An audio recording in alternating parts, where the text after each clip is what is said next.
Hello, and welcome back to Faces of Truth, where we attempt to help Americans think for themselves again, and in the process, spread truth throughout the minds of humanity.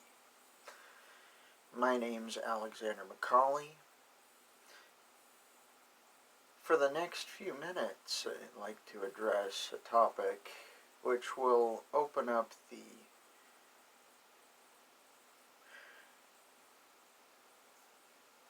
conversation to a wider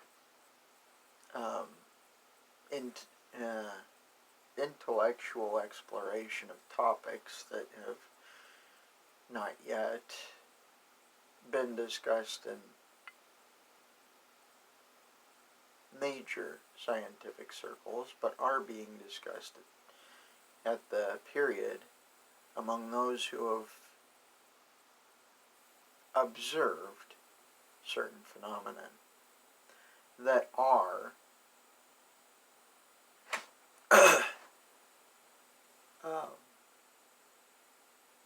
have a deep impact on the temperature of the atmosphere here on Earth.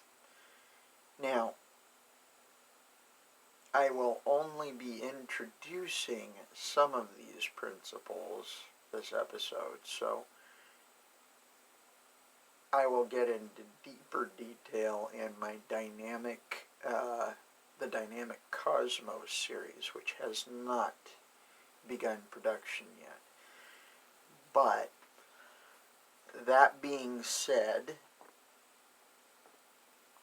let's get into this. Atmospheric warming is said to be 32% because of solar radiation and the activity of the sun and our proximity to the sun in our orbital progression. So 32%, that's not much. We find more warming happening than that, and so scientists attribute this to the release of greenhouse gas into the atmosphere. But the thing is, warming is disproportional to the release of greenhouse gases. So what they're blaming on CO2 and methane and water vapor is actually happening coming from a different source. As a matter of fact, about 67% is coming from a dramatically different source. Now, in order to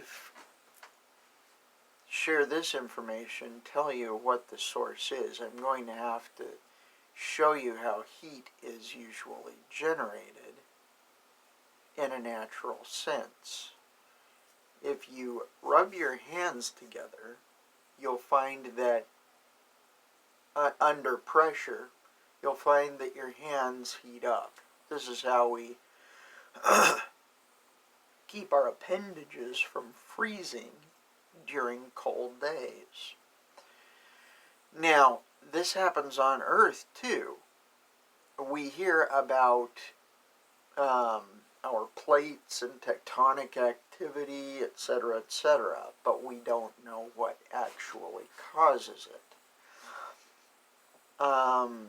Geologists have for generations believed that it's magma underneath the crust, pushing the crust around as if it was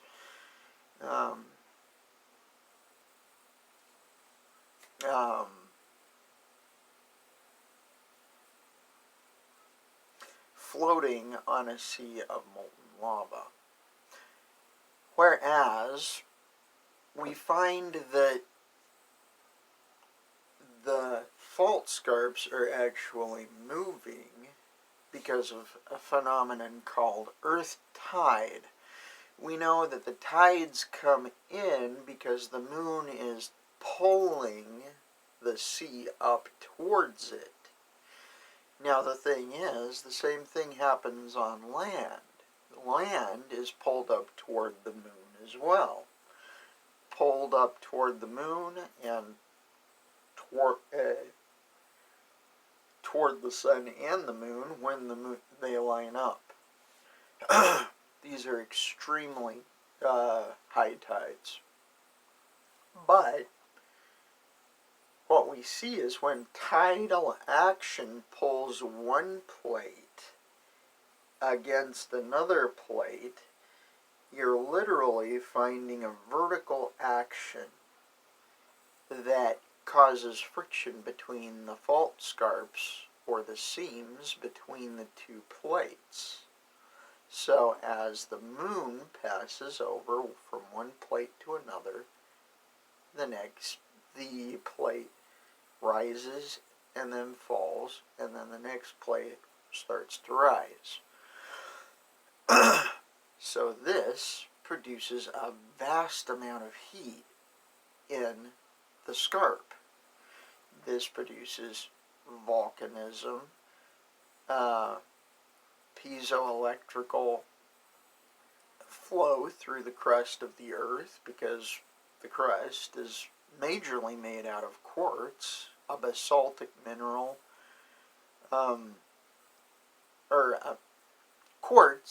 basalt is a quartzite, or a silicate mineral that forms on the sea floor, but anyway, I'll get into that further in the dynamic cosmos. But the heat generated is released into the atmosphere through either call from Robert Walker volcanism or just venting. And this is where 67% of the atmospheric heating comes from. Thank you for watching. If you liked, please, if you like the content, like, subscribe, follow, and comment, share.